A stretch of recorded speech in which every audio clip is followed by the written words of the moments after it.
Bien, hoy vamos a ver una oración que yo creo que jamás hemos orado aquí ninguno de nosotros, especialmente uno de los versículos. Os adelanto el versículo 5. Antes de empezar me gustaría recordar cuál es nuestra verdadera naturaleza para estar avisados de los peligros a los cuales nuestra alma está expuesta.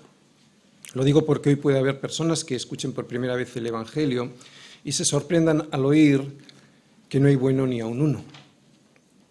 El hombre, hoy como ayer, se comporta en términos generales como un animal. ¿Por qué? Bueno, nos lo explica Pablo en Romanos. Como el pecado entró en el mundo por un hombre y el pecado la muerte, así la muerte pasó a todos los hombres por cuanto todos pecaron. Desde ese momento, cuando entró el pecado en el mundo, desde ese momento el hombre no ha dejado de tropezar, caerse y hacer caer a los demás. Cualquiera que no se deje engañar y que pretenda ser honesto consigo mismo, si es que tiene un mínimo de dignidad intelectual, puede comprobarlo echando un vistazo a la historia universal de la humanidad o a las noticias de ayer mismo. La Biblia dice que el hombre es una criatura de Dios, hecho a su imagen y semejanza. El hombre, pues, no es ningún animal, es otra cosa muy diferente. El hombre fue creado como la imagen de Dios sobre la tierra para que Él fuera el Señor de la creación, el que gobernara la creación. Por eso el hombre tiene razón para razonar, capacidad crítica para evaluar las situaciones que le rodean y así poder tomar decisiones, y también habilidades para controlarse a sí mismo. Y todo esto, todas estas cualidades, no las tienen los animales. Pero al mismo tiempo el hombre destroza mucho de lo que toca comportándose peor que un animal. ¿Por qué? Pues porque se ha rebelado contra Dios y lo ha hecho poniéndose él a sí mismo como un Dios. Y como eso no es verdad, como él, el hombre, no es un Dios, es incapaz de funcionar como fue diseñado para hacerlo. Resultado de todo esto, resultado de semejante arrogancia, el caos total de un mundo que le fue entregado para que lo gobernara. El hombre no puede funcionar de espaldas a Dios. Por eso no hay día en que en las noticias no aparezca o una guerra o un desastre provocado por el hombre contra el hombre. Y todo esto es producto de nuestra rebeldía contra Dios. Por eso no puede haber solución en el mundo hasta que nos reconciliemos con Dios.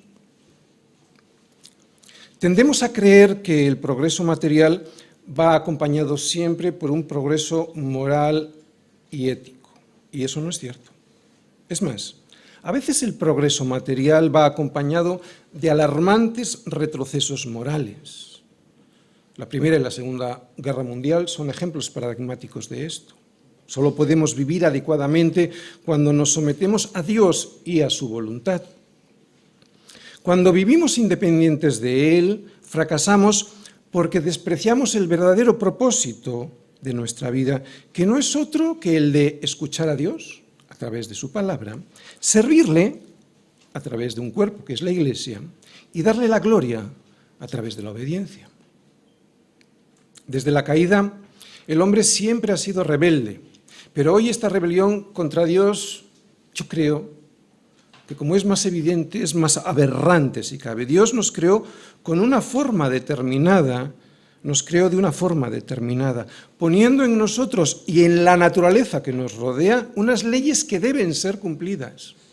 Y quiero subrayar lo de deben, unas leyes que deben ser cumplidas. Por eso cuando no las respetamos, cuando nos peleamos contra Dios y su consejo, y contra esas leyes que deben ser respetadas, solo nos queda caer en las trampas en las que nosotros mismos nos vamos tendiendo a lo largo del camino, como en el Salmo de hoy vamos a ver. El Salmo de hoy nos muestra que todo lo que hemos hecho durante siglos ha sido esto, caer en nuestra propia trampa. Que la inclinación de nuestro corazón es la historia, la inclinación al mal, es la historia de la raza humana. Y también nos muestra que no tenemos remedio si no ponemos nuestro corazón a disposición de Dios para que sea Él quien lo dirija y Él quien nos evite caer en las trampas que nosotros mismos nos tendemos. Pero como no todo el mundo acepta la premisa que hemos dicho al principio, o sea, que el hombre es un pecador, como no todo el mundo acepta esto, que debido a nuestra rebeldía estamos separados de la gloria de Dios, vendrán días de prueba y que nos afectarán a todos. Es de lo que trata el Salmo de hoy, de días de prueba debido a la provocación de aquellos que no quieren saber nada de Dios y de pruebas, de días de pruebas, debidos a la tentación de nuestro propio cuerpo al seguir su estilo de vida. Otra vez lo que vamos a ver hoy son días de prueba debido a la provocación de aquellos que no quieren saber nada de Dios y días de prueba por la tentación a la que nosotros caemos de seguir en su mismo estilo de vida. Y veremos que la solución también está en este salmo, una solución para no caer en la destrucción. Días de prueba, segunda parte de la provocación, Salmos 141. Yahvé, a ti he clamado, apresúrate a mí, escucha mi voz cuando te invocare. Suba mi oración delante de ti como el incienso, el don de mis manos como la ofrenda de la tarde. Pon guarda a mi boca, oh Yahvé, guarda la puerta de mis labios. No dejes que se incline mi corazón a cosa mala, a hacer obras impías con los que hacen iniquidad, y no coma yo de sus deleites. Que el justo me castigue será un favor, y que me reprenda será un excelente bálsamo que no me herirá la cabeza. Pero mi oración será continuamente contra las maldades de aquellos. Serán despeñados sus jueces y oirán mis palabras que son verdaderas. Como quien hiende y rompe la tierra, son esparcidos nuestros huesos a la boca del Seol. Por tanto, a ti, oh Yahvé, Señor, miran mis ojos, en ti he confiado, no desampares mi alma. Guárdame de los lazos que me han tendido y de las trampas de los que hacen iniquidad. Caigan los impíos a una en sus redes, mientras yo pasaré adelante. Bien, como dije el domingo pasado, vamos a ver una serie de 4 salmos que he titulado Días de prueba. Hoy estamos en Días de prueba, segunda parte. Es una serie de 4 salmos en la que cada uno de ellos nos va a mostrar cuál es la reacción del justo ante las tribulaciones producidas por diferentes motivos. Y el salmo de hoy nos muestra una tribulación, la provocación. Y es una provocación que va a venir desde el exterior y es una provocación que también va a surgir desde dentro. Y el común denominador de los 4 salmos es que ante las dificultades, lo primero que hace David es llevarlas, esas dificultades, ante la presencia de Dios. El primero de estos salmos, lo vimos el domingo pasado, era el Salmo 140, y en él pudimos ver que los días de prueba por los que pasaba David se debían a la calumnia que sobre él lanzaban sus enemigos. También que esa calumnia era solo la antesala de lo que realmente pretendía, esa calumnia, que era entorpecer su caminar, idea que previamente tenían los enemigos de David, idea que previamente habían maquinado en su corazón. O sea que la calumnia era simplemente la antesala de lo que se pretendía, que es hacer caer al que se calumnia. Y el proceso que el Salmo nos mostraba para llevar a cabo el mal que surge del corazón del hombre que calumnia era el siguiente. Primero, anular a la persona como persona, o sea, la calumnia en sí, para luego poder atacarla fácilmente y así ya sin remordimientos poder destruirla. Este era el proceso de la calumnia. Esto era de lo que David pedía ser protegido, de una mentira que no solo calumnia y ya está, porque si solo fuera la calumnia nosotros, no entramos en ella y no pasa nada, no. El problema es que esa calumnia lo que hacía, o lo que hace la calumnia, es anular la dignidad de la persona de tal forma que luego resulta muy fácil destruirla. ¿Por qué? Pues porque la calumnia te da la justificación para hacerlo.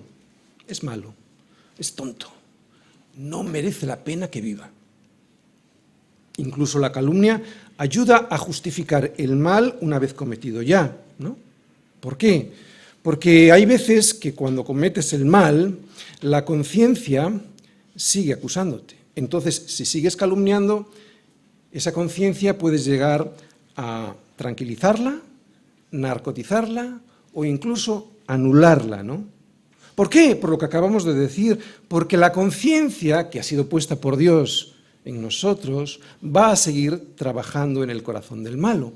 Por eso es necesaria, entre comillas, esta calumnia, incluso después de haber hecho el mal, para anular nuestra conciencia. Pero ahí, y lo vimos el domingo pasado, pero sobre todo lo vamos a ver este domingo, ahí en la calumnia podemos caer todos. Lo dijimos el domingo pasado y hoy lo vamos a ver más claro en este salmo. Por eso es muy necesario mantener la conciencia limpia, para ser sensibles a la voz de Dios cuando nos hable.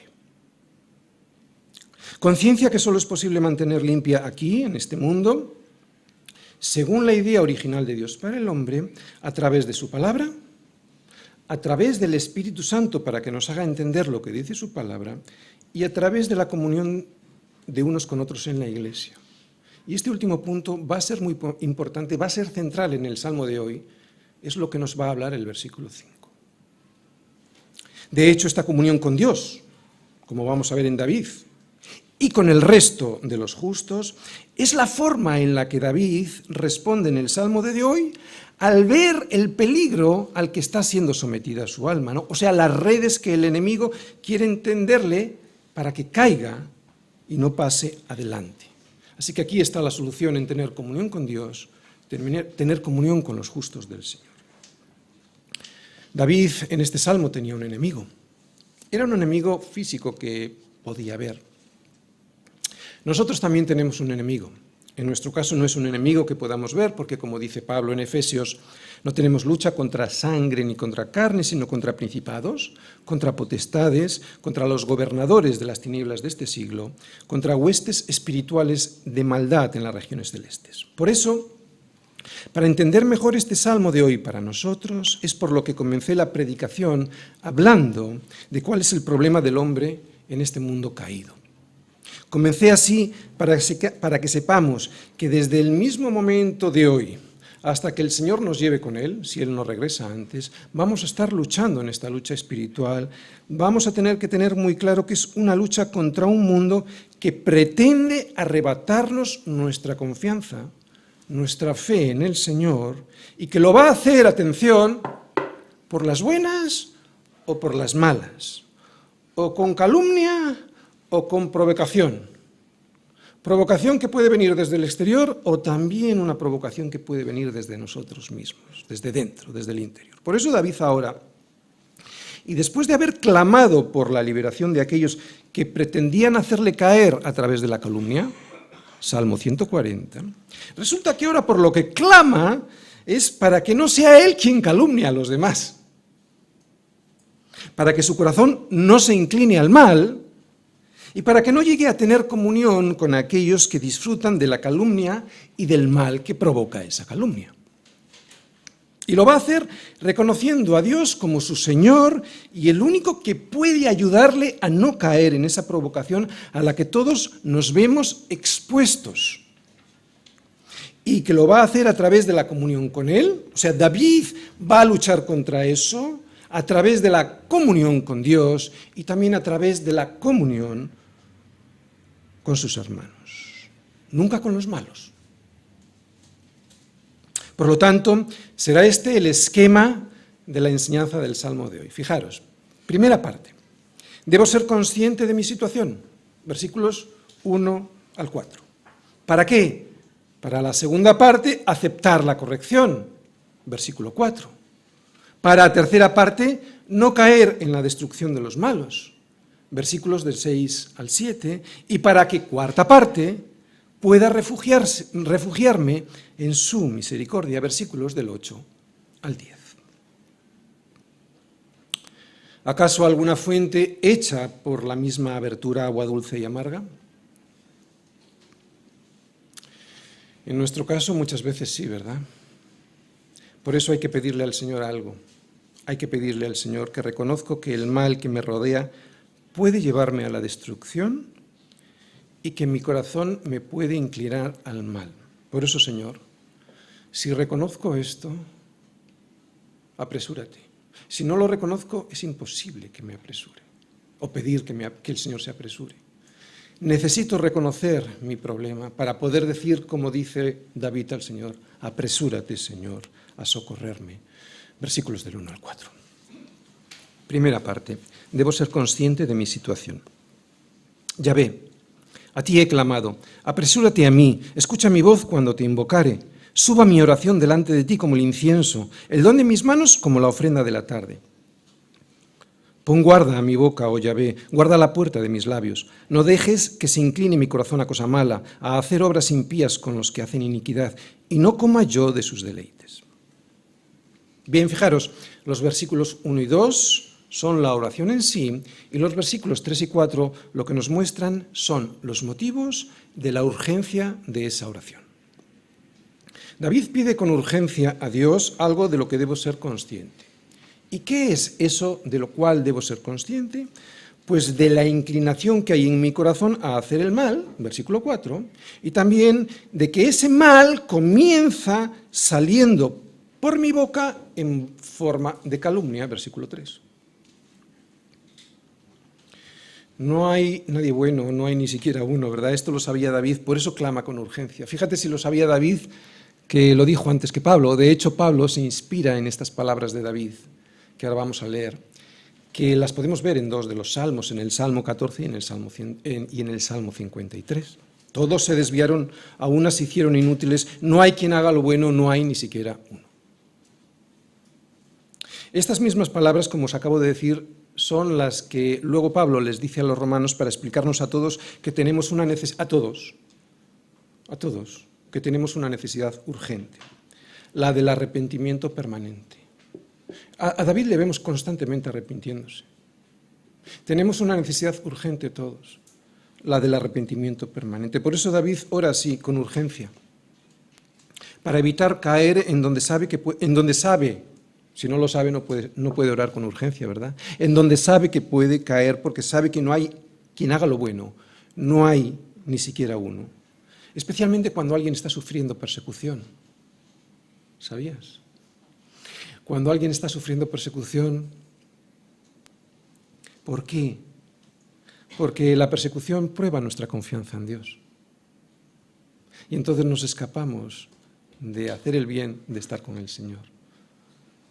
Vamos a poner, hay muchos ejemplos en la Biblia de esto, pero vamos a poner un ejemplo que creo que nos va a ayudar a entenderlo muy bien, el de Pedro negando a su Señor. Vamos a entender muy bien, si ponemos este ejemplo, por qué David le pide con urgencia al Señor que le ayude con su boca y con su corazón. Pedro dijo, y hasta en 3 ocasiones, ¿verdad?, lo recordamos todos, que jamás iba a negar a su Señor. ¿Cierto? Él no estaba diciendo ninguna mentira, Él no estaba engañando al Señor. El problema no era ese. El problema es que no conocía su corazón. Pedro no conocía bien su corazón ni de la debilidad de la carne, especialmente cuando la carne es perseguida. Por eso cuando vio que Jesús era detenido y arrestado y llevado ante el concilio, Pedro pecó con su boca mintiendo. Pedro estaba sentado fuera en el patio y se le acercó una criada diciendo: «Tú también estabas con Jesús, el Galileo». Mas él negó delante de todos diciendo: «No sé lo que dices». Y esto lo hizo hasta en 3 ocasiones, ¿verdad? Hasta que entonces él comenzó a maldecir y a jurar: «No conozco al hombre». Y enseguida cantó el gallo. El problema de Pedro no fue tanto lo que ocurrió después, sino lo que había pasado antes. Cuando Jesús le advirtió de que lo que les pasaría a todos los discípulos debido a la persecución, y como no le hicieron caso de las advertencias de Jesús, no conocían su corazón, ¿verdad? Pedro le dijo al Señor, cuando el Señor le advirtió: «Aunque todos se escandalicen de ti, yo nunca me escandalizaré». Jesús le dijo: «Ay, Pedro, de cierto te digo que esta noche, antes de que el gallo cante, me negarás 3 veces». Pedro le dijo: «Aunque me sea necesario morir contigo, no te negaré». Y los discípulos todos dijeron lo mismo. Este es el motivo por el cual he titulado estos 4 primeros versículos del Salmo: «Debo ser consciente de mi situación». Cuando Jesús me dice: «Ten cuidado que tu carne te va a hacer caer», especialmente en la persecución, Debes de saberlo, porque si no lo sabes, vas a caer. Necesitamos saberlo para, al saberlo, poder ponerlo delante del Señor. Si no lo ponemos delante del Señor, vamos a caer. David no quiere que le pase esto, lo que acabamos de ver en Pedro, ¿no? Esta contradicción entre lo que dijo antes y lo que ocurrió después. ¿Por qué? Porque se conoce. Conoce cómo es su corazón engañoso y que se inclina al mal, y conoce lo que hay dentro de su boca. ¿Qué hay dentro de la boca? Pues una lengua que muchas veces es venenosa, ¿verdad? Por eso, y como en el salmo anterior sufrió las consecuencias de la calumnia, ahora pide no ser él quien la provoque. ¡Guau! ¿Has orado alguna vez así? Así que lo primero que me enseña este salmo es la necesidad que tenemos, necesidad urgente que tenemos todos, de ponernos de rodillas delante de Dios y hacer esta oración antes de caer en la calumnia. Tener este entendimiento y saber cuál es mi situación me ayudará a no caer en este grave pecado que lo que quiere es destruir a los demás. Bien, no voy a entrar en el daño que produce la calumnia, porque esto lo vimos el domingo pasado en el Salmo 140. De lo que sí voy a hablar es de la necesidad urgente que me presenta David en este salmo. Que las palabras que salen de mi boca tienen un gravísimo riesgo de salir llenas de veneno.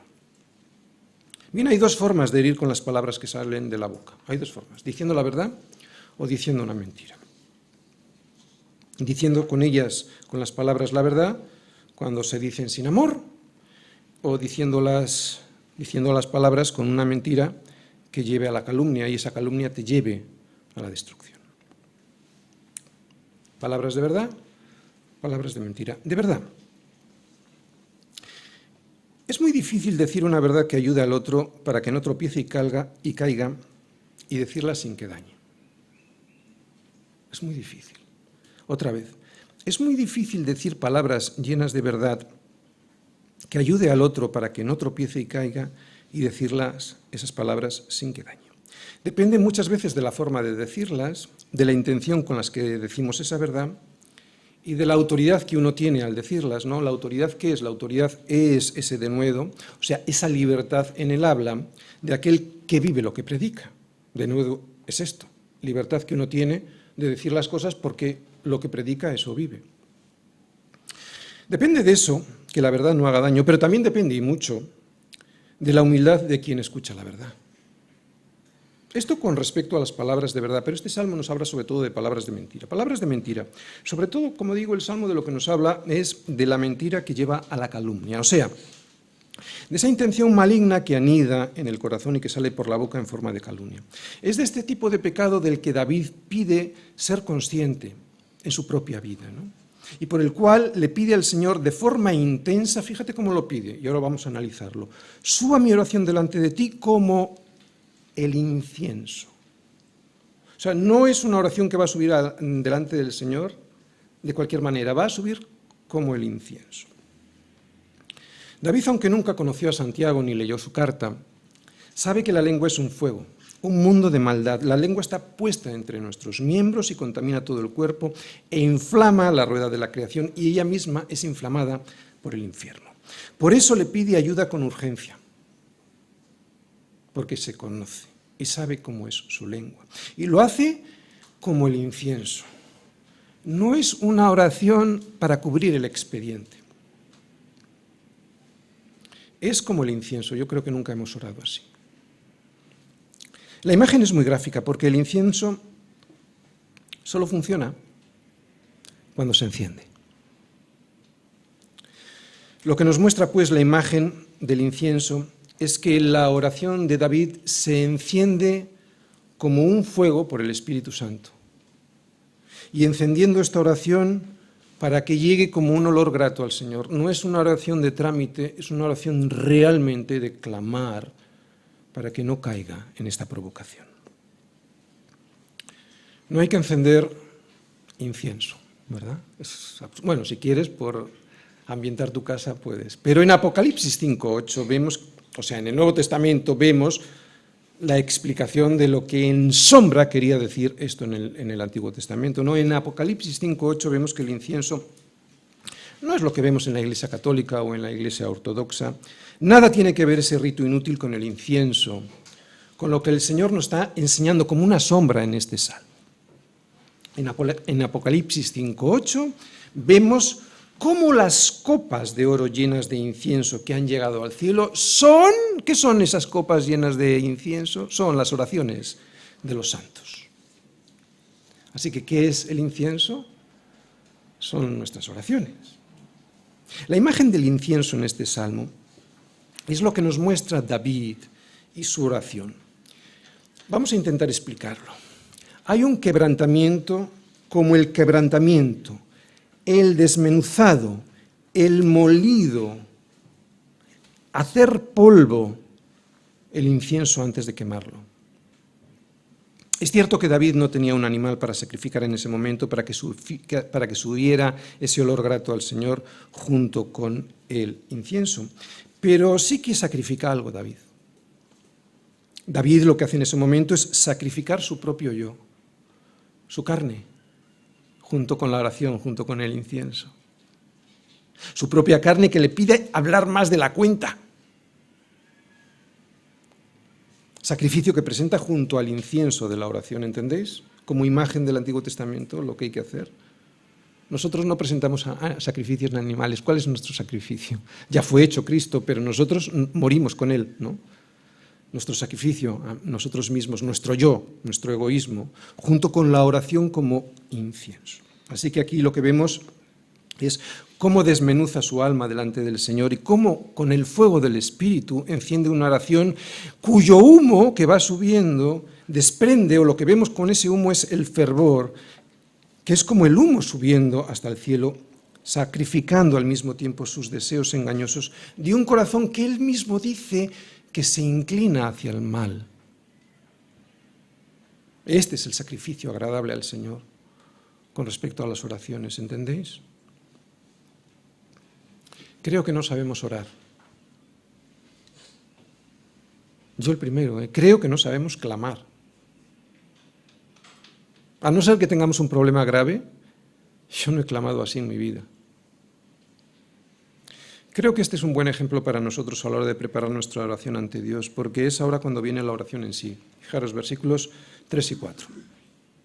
Pon guarda a mi boca, oh Yahvé, guarda la puerta de mis labios. No dejes que se incline mi corazón a cosa mala, a hacer obras impías con los que hacen iniquidad, y no coma yo de sus deleites. Cuando ponemos un guarda en la puerta de algún sitio, de un lugar, lo hacemos para controlar lo que sale y lo que entra, ¿verdad?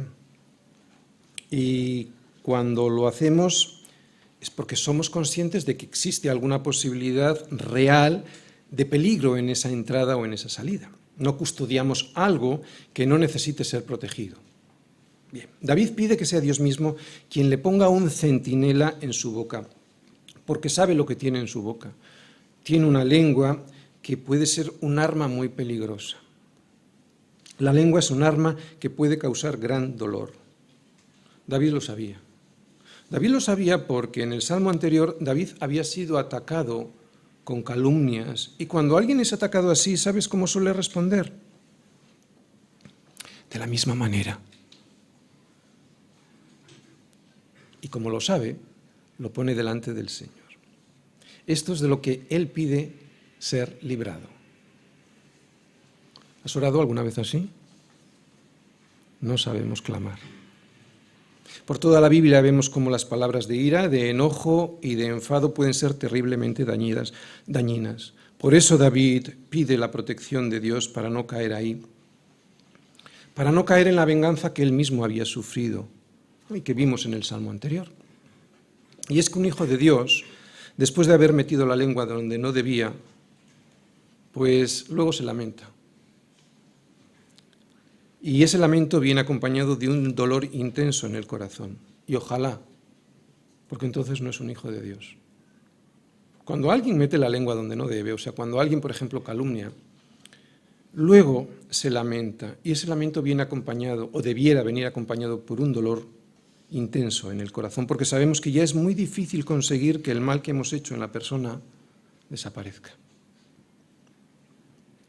Por eso es muy sabio pedirle a Dios que nos ponga un guarda en nuestra boca para que no tengamos luego que arrepentirnos de haber dicho cosas que nunca tuvimos que haber dicho.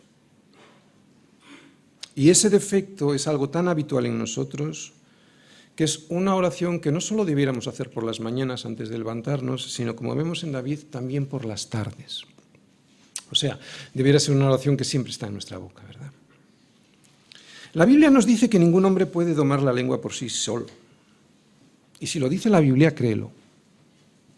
Ninguno de nosotros podemos hacerlo. Necesitamos que Dios obre ese milagro. Por eso David la pone, esa boca, delante del Señor. Necesitamos que Dios obre ese milagro en nosotros y si se lo pedimos a Él, lo hará. Pero hay que hacerlo como David nos muestra. Como un sacrificio vivo, o sea, crucificándome yo a mí mismo y en oración intensa, tan intensa que salga de esa oración como un humo que se ve de un incienso que sube al cielo. Creo que no sabemos orar. Creo que no sabemos clamar. Yo el primero. No hay quien haga lo bueno, no hay ni siquiera uno. Solo Cristo no tropezó nunca. Pero Dios puede ponerle freno a la lengua para que no tropecemos con ella, porque todos ofendemos. ¡Ey! No solo yo, Es que yo, como soy el más expuesto, es al que más se le ve tropezar, ¿verdad? Pero todos ofendemos muchas veces. Si alguno no ofende en palabra, ese es varón perfecto, capaz también de refrenar todo el cuerpo. Y aquí nosotros ponemos freno en la boca de los caballos para que nos obedezcan y dirigimos así todo su cuerpo. Es lo que le pide David, que le ponga un freno a esa boca como nosotros se lo ponemos a los caballos. Fíjate lo que dice: pon guarda a mi boca, igual que nosotros a los caballos. Oh Señor, guarda la puerta de mis labios. Y lo hace con un intenso clamor como de incienso. Creo que no sabemos orar. Yo creo que no sabemos clamar. No hay quien haga lo bueno, ni nosotros ni los demás. Es bueno que nos demos cuenta de esto, es bueno que nos demos cuenta de que la lengua es un miembro pequeño, pero es que es muy difícil de controlar, aunque sea pequeño. También en los demás, Y esto nos debe hacer más comprensibles con los otros que también tropiezan con este problema. El darnos cuenta de esto, de que también los otros van a tropezar con su lengua y que nos van a herir, nos ayuda a ser misericordiosos y evitará que nosotros mismos caigamos en ese mismo mal. Y para finalizar esta primera parte del Salmo, y como David sabe que el verdadero problema lo tenemos en el corazón, vemos que en el versículo 4 él le pide a Dios que no deje que su corazón se incline a cosa mala, a hacer obras impías con los que hacen, como los demás, los impíos que hacen iniquidad, y que él no quiere comer de sus deleites. Si no le pedimos que sea Él quien guíe nuestro corazón, lo hará el diablo, ¿sabías? Solo hay dos posibilidades. O lo hace Dios o lo hace el diablo. La tendencia natural de mi corazón es a inclinarse hacia el mal. Y debo saberlo porque si lo ignoro y porque si rechazo lo que Dios dice de él, de ese corazón mío, no tendré posibilidad de rogarle a Dios para que me ayude a evitar que mi corazón se escore hacia el mal. O sea, básicamente, si pienso que soy bueno, no voy a clamar. Si pienso que solo el que tengo enfrente es malo, no voy a clamar. Dios cambiará mi corazón. Yo en mis fuerzas no puedo, pero he de morir a mí mismo. Morir a mi carne y a mis deseos para entender lo que Dios quiere de mí. Y una de las cosas que Dios quiere de mí es que evite las compañías de los impíos, que es lo que vemos ahí, ¿no? La compañía de cualquiera tiene poder. La compañía de cualquiera tiene poder. También la de los malos o a aquellos que no están bien con el Señor. Por eso hemos de esforzarnos en no tener comunión con ellos. No digo en no estar con ellos, porque evidentemente eso no es lo que dice la Escritura, sino en no tener comunión con ellos. Dice David que eso es peligroso, porque el cebo es delicioso. Si no queremos pecar con los otros, es mejor que no nos sentemos con ellos. Yo ya lo he dicho muchas veces. Ya no puedo decirlo más, no puedo hacer más que orar, ¿no?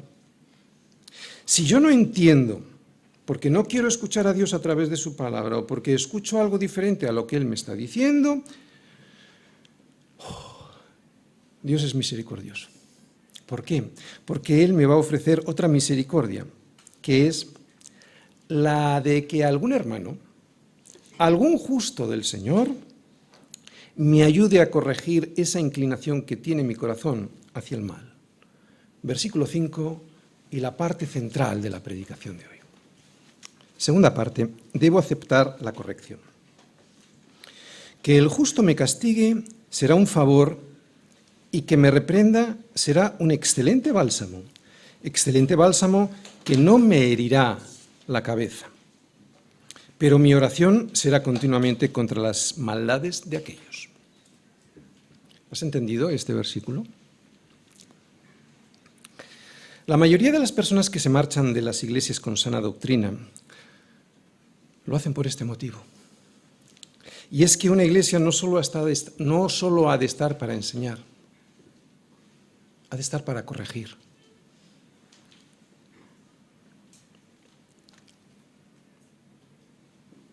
Cuando a alguien le pase algo en esta iglesia y vuelva, le diré, te enseñé, pero también te corregí. Bien, vamos a fijarnos, porque es un versículo que es como un espejo, tiene como dos partes contrapuestas. Vamos a fijarnos en la segunda parte para luego explicar la primera. En la segunda dice, mi oración será continuamente contra las maldades de aquellos. No se entiende muy bien, pero es como el espejo de la primera parte. Se contrapone a la primera parte del versículo. Lo que quiere decir es que las oraciones de David testificarán continuamente contra las maldades de los impíos, nunca contra el justo que le está corrigiendo. O sea, 2 puntos. No ve al justo que le está corrigiendo como un enemigo. Primera parte del versículo. Menuda oración. Orar para que el justo me corrija y que saber que esa corrección no solo no me herirá en la cabeza, sino que será un excelente bálsamo, es algo, eso sí que es orar. ¿No? ¿Alguien ha orado así aquí? ¿Alguien ha orado alguna vez esta oración? Cuando alguien ora así es cuando ya no le molesta la corrección del hermano, ¿te das cuenta? Tú imagínate, por la mañana oras esto y por la tarde alguien te corrige. Te aseguro que no te va a doler esa corrección. Cuando alguien ora así, no le va a molestar la corrección. Cuando yo oro así es cuando puedo ser corregido en mi error y dejo de empecinarme en mi destrucción. No me va a molestar la corrección.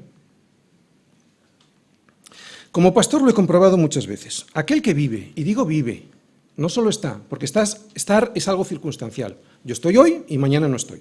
No, cuando alguien vive dispuesto a ser corregido, no cuando alguien está, porque hoy puedes estar y mañana no.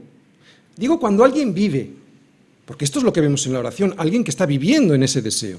Cuando alguien vive dispuesto a ser corregido en su error, es un placer poder guiarle. Y al contrario, aquel que se empeña permanentemente en el error, es complicadísimo poder ayudarle. Es alguien que no solo se hunde él, sino que hunde a los demás con él. Y poco puedo hacer yo ya sino orar. Después de haber predicado, después de haber explicado y después de haber corregido, poco puedo hacer sino orar a ver si cambia. Y dejarle tiempo a ver si cambia o termina pillado en su propia trampa. Lo peligroso es lo que hace en ese tiempo con los demás,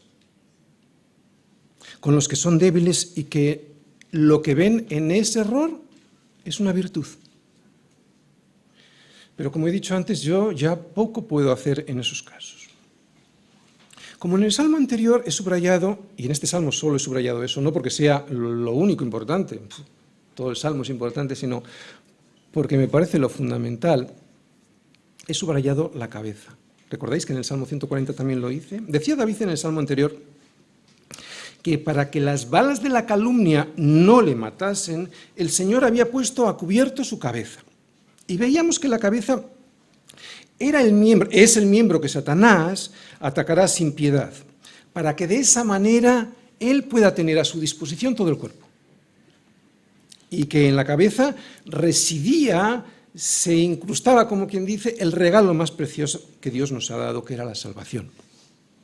Por eso, y para protegerla, ¿os acordáis? Vimos en Efesios 6 una armadura que Dios nos dio para protegernos de los dardos del enemigo, y vimos que la parte de la armadura que Él nos dio para protegernos la cabeza era el yelmo de la salvación. No voy a entrar otra vez a explicar esta enseñanza, pero lo que veo en el Salmo de hoy es que esa salvación que reside en mi mente, mi hermano me puede ayudar a mantenerla firme si me corrige en mi error. No me herirá en la cabeza. ¿Estás entendiendo?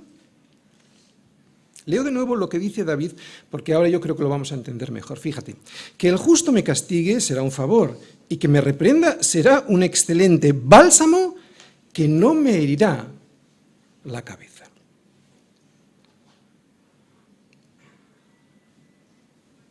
Pero para verlo así, hay que orarlo así. En dicho de otras palabras, Proverbios 27:6, fieles son las heridas del que ama. El que ama te puede hacer heridas, pero fieles son esas heridas. Hay una fidelidad de amor. Fieles son las heridas del que ama, pero inoportunos los besos del que aborrece. ¡Wow! Si no consiento que un hermano maduro en el Señor me corrija, si no permito que mi esposa sea mi ayuda idónea, si me resisto a que mi esposo cristiano, y quiero subrayar lo de la palabra cristiano, mi esposo cristiano, si me resisto a que mi esposo cristiano sea quien guíe el hogar, si me molesta que el pastor me diga algo que no me gusta oír, entonces es muy probable que nunca haya orado esta oración. A David le reprendieron en muchas ocasiones, y la más conocida, la que mejor conocemos todos, ya verás cómo te vas a acordar, es aquella ocasión en la que Natán le mostró a David la porquería, toda la porquería que tenía en su corazón, al haber hecho lo que había hecho con Betsabé y con su esposo Urías. Lo bueno de la corrección de Natán, del justo, lo bueno de la corrección de Natán es que David no se empeñó en su error, ni escondió su pecado, o se justificó, sino que dijo, pequé contra el Señor. Pequé contra el Señor. Y Natán dijo a David, también el Señor ha remitido tu pecado, no morirás. No morirás. No morirás. La corrección del justo no hiere la cabeza. No morirás. Aceptar la corrección para no morir, aceptar la corrección para no caer en la destrucción. Versículos del 6 al 7. Tercera parte, no caer en la destrucción. Serán despeñados sus jueces y oirán mis palabras que son verdaderas. Como quien hiende y rompe la tierra, son esparcidos nuestros huesos a la boca del Seol. Bien, estas palabras son palabras de contraste con respecto al versículo anterior, con respecto al versículo 5. Estas palabras son el resultado de aquellos que día tras día no aceptaron la corrección del Señor, ya fuera a través de su palabra, ya fuera a través de la reprensión de los justos del Señor. ¿Os dais cuenta? Es como el contraste entre no me herirá la cabeza a los que no van a ser salvos. Serán heridos en la cabeza. Es el contraste estos dos versículos. Quiero centrarme en el final del versículo 6 porque son palabras que más de uno hemos pensado. Seguro que sí, aunque cuando lo hemos leído no te has dado mucha cuenta, yo lo voy a intentar explicar. Ya verás cómo más de una vez lo has pensado. Cuando después de haber hablado durante mucho tiempo con los incrédulos que nos rodean, amigos, conocidos, familiares, y después de mucho tiempo de que no reflexionen ni un poquito sobre su situación ante Dios y de habernos juzgado ellos como tontos, creo que muchos de nosotros, yo creo que probablemente todos, hemos pensado lo que dice David en este versículo 6. Serán despeñados sus jueces y oirán mis palabras que son verdaderas. O dicho en un lenguaje más sencillo, el día que seas despeñado, está hablando de los incrédulos, el día que seas despeñado, el día que te des cuenta que seas rechazado delante de la presencia de Dios y de la gravedad que eso significa, te diré, te lo dije. ¿A qué lo has pensado? Serán entonces cuando oirán de nuevo mis palabras. Esas personas oirán de nuevo mis palabras, aquellas que me decías que eran falsas, pero te lo dije. Te dije que eran palabras de verdad. Es importante aceptar la corrección de Dios aquí para no verse rechazado por Dios allí. ¿Cuántos tendrán que volver a escuchar estas mismas palabras que se les dijo, que se las dijimos tiempo atrás, palabras verdaderas que rechazaron, y las tendrán que escuchar de nuevo en su cabeza? En ese día las escucharán de nuevo en su cabeza de los mismos labios de aquellos a los cuales ellos insultaron. No porque estemos allí diciendo te lo dije, no, sino que en su cabeza resonarán estas palabras que les dijimos en su día. Les sonarán ahora sí como verdaderas. Es lo que dice David, serán despeñados y en ese momento oirán mis palabras, aquellas que les dije, y se darán cuenta que son verdaderas. Ellos serán despeñados, pero yo puedo refugiarme en su misericordia, versículos del 8 al 10. Cuarta parte, refugiarme en su misericordia. Por tanto, a ti, oh Yahvé, Señor, miran mis ojos, en ti he confiado, no desampares mi alma. Guárdame de los lazos que me han tendido y de las trampas de los que hacen iniquidad. Caigan los impíos a una en sus redes, mientras yo pasaré adelante. Por tanto, a ti, oh Señor, miran mis ojos. Y esto es un reto para todos nosotros, porque lo interesante de tener puesta la vista en el Señor es que uno deja de tener puesta la vista en otras cosas. Pero qué difícil tener siempre la vista puesta en el Señor, porque no dice mirarán mis ojos, dicen miran. O sea, un presente continuo de alguna manera, ¿no? En español no existe, pero están mirando. Qué difícil es estar siempre con los ojos, siempre, no solo en ocasiones concretas, ¿no? Por ejemplo, hoy en la predicación estamos con los ojos puestos en Jesús. Qué difícil es tener los ojos siempre puestos en el Señor. Vamos todos al primer libro de Samuel. Capítulo 26, versículos del 8 al 12. ¿Por qué? Porque aquí vamos a ver a David y lo vamos a ver un ejemplo práctico de esto que está diciendo. ¿De acuerdo? O sea, nunca dejó de poner los ojos en el Señor. No hablaba de venganzas personales. Fíjate, estaba siendo perseguido, ¿de acuerdo? Por Saúl. Y David le perdona en ese momento a Saúl. Dice, bueno, el versículo 7 leemos, David pues y Abisai fueron de noche al ejército, y he aquí que Saúl estaba tendido durmiendo en el campamento y su lanza clavada en la tierra a su cabecera, y Abner y el ejército estaban tendidos alrededor de él. Entonces dijo Abisai, que iba con David, ¿no? Abisai a David, hoy ha entregado Dios a tu enemigo en tu mano. Ahora pues, déjame que le hiera con la lanza, esa que tenía él clavada, ¿no? Y lo enclavaré en la tierra de un golpe y no le daré un segundo golpe. Y David respondió a Abisai, no le mates porque ¿quién extenderá su mano contra el ungido del Señor y será inocente? Dijo además David, vive el Señor que si el Señor no lo hiere, y aquí habla de una enfermedad mortal, o su día llegue para que muera, aquí habla de una enfermedad natural, o descendiendo en batalla perezca, aquí habla de morir en la guerra, a no ser estas circunstancias, guárdeme el Señor de extender mi mano contra el ungido del Señor, pero toma ahora la lanza que está a su cabecera y la vasija de agua y vámonos. ¿No? Como prueba de que habían estado allí y que no querían la venganza. Se llevó pues David la lanza y la vasija de agua de la cabecera de Saúl y se fueron. Y no hubo nadie que viese, ni entendiese, ni velase, pues todos dormían porque un profundo sueño enviado por el Señor había caído sobre ellos. Es un ejemplo de que David pone sus ojos en Dios. Él solamente, Dios, es solamente su auxilio. David nunca vemos en su vida que se venga. Y aunque parece que el peligro continúa en este salmo, también está en un peligro, ¿verdad? Y aunque parece que volvemos al salmo un momentito, al salmo 141. Él sigue en peligro, pero está en peligro como en el ejemplo que hemos puesto. Él sigue en peligro, pero no se toma la venganza por su cuenta, él pone toda su confianza en Dios. En otro salmo, David dice algo parecido: mis ojos están siempre hacia el Señor, porque Él sacará mis pies de la red. O sea, David estaba metido en una red, lo mismo que en el ejemplo que hemos visto. Él sacará mis pies de la red. O sea, confianza absoluta en el Señor, a pesar de los grandes errores de David. No hubo venganza personal en su vida, ni la vemos en esta oración. David siempre confió en el Señor y en su poder y le dejó a Él el juicio sobre la vida de las personas. Es lo que vemos en este versículo, ¿verdad? Decir que caigan los impíos a una en sus redes es una oración imprecatoria. Pero no hay aquí venganza personal, es simplemente petición de justicia. O sea, no es tomarse la venganza por su propia mano, es poner todo delante del Señor para que el Señor actúe.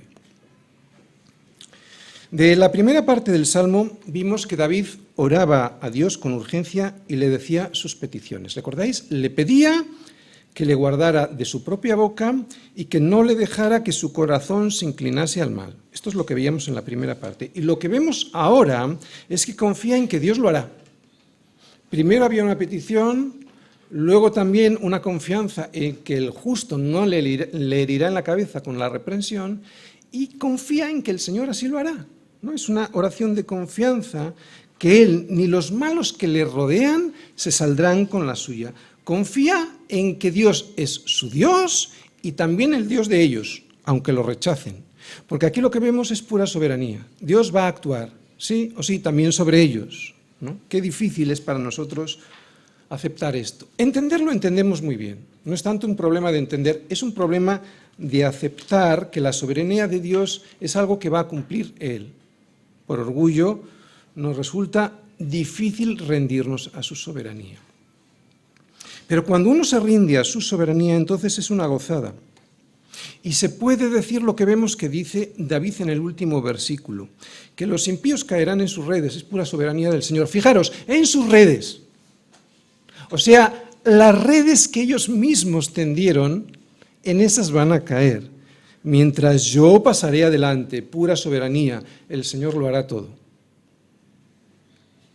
Oye, las que pusieron ellos, o sea, no podrán culpar a nadie, ¿te das cuenta? Jesucristo en el Salmo. En el versículo 6, si os acordáis, veíamos que David, después de ser despeñados los malos, después de ser despeñados aquellos que habían juzgado como falsas las palabras que él le había dicho que eran verdaderas, ahora las van a ver como verdaderas. ¿Por qué? Porque esas palabras no eran palabras de David, esas palabras eran palabras de Dios mismo, porque esas palabras es la palabra de Jesús. Esto no es otra cosa que la palabra de Jesús desde Génesis hasta Apocalipsis. Jesús mismo hablando a los juzgadores que se habían burlado de él, no tanto de David, sino de lo que él decía, o sea, de la verdad, o sea, de Jesús. ¿Entiendes? Así que aquí de alguna manera vemos a Jesús también en el versículo 8. Vemos que David, después de un largo peregrinaje a través de las pruebas y de la oración, le dice al Señor: por tanto a ti, oh Yahvé, Señor, miran mis ojos, en ti he confiado. Oye, una pregunta. ¿A quién crees que está mirando David? Está mirando a Jesús. Está mirando al Mesías esperado. David mirando hacia Jesús, el Mesías que habría de venir como una sombra, como algo que todavía no entendía muy bien él, porque ya sabéis que la revelación de la Escritura es una revelación progresiva. David no lo tenía muy claro, que era Jesús, pero era Jesús. ¿De acuerdo? David mirando a Jesús. Y nosotros también, al igual que David, con los ojos puestos en Jesús, autor y consumador de la fe. Mirando, pues, nosotros también, ¿hacia quién? Hacia Jesús, el Mesías que ya vino. Por lo tanto, David, al que habría de venir, como una nebulosa, no lo tenía muy claro. Nosotros lo tenemos más claro mirando a Jesús como el que ya vino, ¿no? ¿Por qué? Porque vemos en la Escritura que solo Cristo salva, ¿verdad? Por lo tanto, cuando vemos que David dice que Él es su Salvador, está hablando de Jesús. Y otro versículo, el versículo 9, creo que guarda también gran relación con las palabras las últimas palabras del Padre Nuestro que dijo el Señor, ¿no? Dice David, guárdame de los lazos que me han tendido y de las trampas de los que hacen iniquidad. Y es como Jesús nos enseñó a orar de alguna manera, ¿no? Dice, y no nos metas en tentación, mas líbranos del mal. Muy bien, termino. Orar como David ora es solo posible cuando alguien vive en la mayor santidad posible. Es muy difícil orar así cuando alguien anda en medio de la porquería o de amigos que andan en la porquería. Mi casa ha de estar limpia. Cuando hablo de mi casa hablo de todo mi cuerpo, especialmente mi cabeza, y evidentemente estoy hablando espiritualmente. Un ejemplo, vamos todos a Deuteronomio 23, versículos del 12 al 14, porque es verdad que estos versículos hacen referencia a una serie de leyes sanitarias, pero es una imagen muy gráfica de todo aquello sucio que permitimos que entre en nuestra casa o en nuestra mente y que ha de ser limpiado. Deuteronomio 23, 12, 14. Dice el Señor a través de Moisés, tendrás un lugar fuera del campamento. Habla de un campamento militar. Estamos en una guerra, ¿de acuerdo? Está hablando de un campamento militar. Tendrás un lugar fuera del campamento a donde salgas. Tendrás a donde salgas cuando tengas necesidades, ¿vale? Cuando tengas una necesidad, sales fuera, no lo hagas en el campamento. Volvemos a empezar. Tendrás un lugar fuera del campamento a donde salgas. Tendrás también entre tus armas, fíjate, un arma, que es una estaca.